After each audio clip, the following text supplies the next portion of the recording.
Hi guys. Okay, I just looked over the last two questions. We were gonna do. I assigned number 9 and number 10, but we're gonna cut off number 10. Hold on a second. Let me cover that bird again.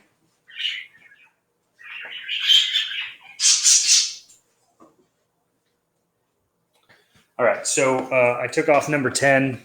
There was a typo in the book. I looked up the answer, and there were some things that the question didn't give you, so don't worry about it. Okay, so let's look at number 9. So number 9 talks about low birth weight babies.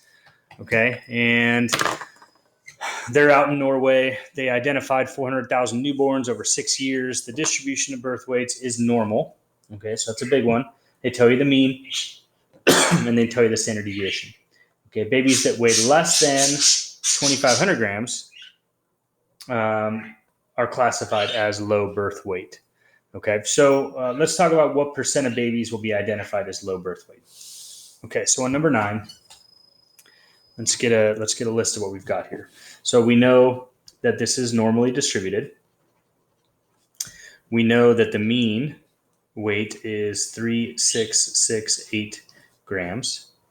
And we know that the standard deviation is 511 grams. Okay, and so if the weight is less than 2,500 grams, it's classified as low.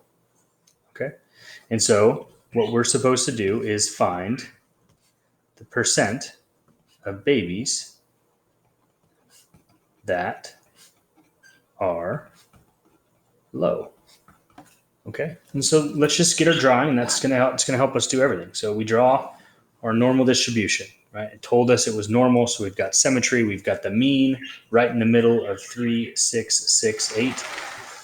We've got standard deviation given as 511 grams, and we know that if it's below 2,500, it's considered low. Okay, so 2,500 is right here. And we want to know, well, what's the percent of babies that have weight that's below that value, right? We're looking for this p-value, which stands for proportion. Okay, well, we don't know how to do that, right? I mean, there's different ways to do it, right? Some of you guys are using computer programs to type that stuff in, given a mean and standard deviation, and you're giving me the correct answer. Well, of course, you can use calculators to do statistics, but you guys have to do on a test those procedures that I've taught you, okay? And so what I expect you guys to do is to change this to a z-score. And when I say on the test you have to show work, you have to show me that z is equal to 2,500 minus the mean divided by the standard deviation. If you simply come up with an answer, you guys, it's not going to go well for you. So you have to do 2,500 and subtract 3,668, divide by 511, and you get negative 2.286. Okay, so what does that mean?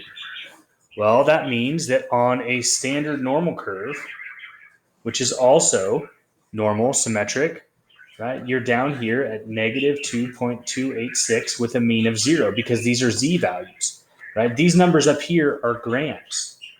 And so you transform it to a standard normal curve, and you're looking for to the left of this value, just like we were looking to the left of 2,500. And this can easily be found using table A. And so when you get table A and you go to negative 2.286, you come to your z-scores on the left, negative 2.2. So we're going to go right here. And then the next decimal would be 8 because it's negative 2.28. So that value right there, you can see is underneath the 0.08. Okay, so you're looking at 0.0113. So this is 0.0113. Okay, now what is that? That is the proportion of babies, okay, that will be classified as low birth weight. It asked for a percentage, particularly. Whenever they do that, I will accept a proportion, okay, because mathematically they're the same. But if you want to switch this, you move your decimal 2 places and you get 1.13% of babies weigh less than 2,500 grams. Okay. All right. So that's part A. Part B asks you to find the quartiles of the birth weight distributions and show your work. Okay. So quartiles. Quartiles would just be quartile 1 and quartile 3. So let's quickly talk about what we've got again. And so we know that the mean is 3,668. We've got a standard deviation of 511. Okay, so 25th percentile is a p-value of 25%, right? A proportion of 25% of the data below that value, right? So somewhere right around here leaves us with a proportion equal to 0.25. Okay, so this is that work backwards situation, which we've done a lot.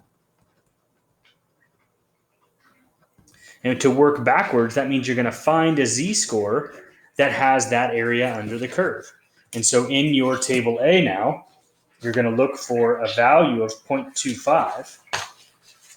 And if you go to your table A, right, where do we got? Right here is really close, 0.2514. Okay, so 0.2514 corresponds to a z-score of negative 0.67. So it corresponds to a z-score of negative 0.67. Okay, now that's not the answer because the question says find the quartiles of the birth weight distribution. So you want to find the actual birth weight that corresponds to that z-score. Again, from the first review we did, z equals x minus the mean divided by, divided by standard deviation. Okay, so let's plug in what we've got. We've got the z-score, negative 0.67. We don't know the birth weight, but we know the mean birth weight is 3,668, and the standard deviation is 511. So to get rid of the 511, you multiply both sides by 511. So we take our calculator and we do 511 times negative 0.67. That gives us negative 342.37. And then simple math says all we have to do is add 3,668 to both sides. And so when I add 3,668, I get 3,325.63 grams.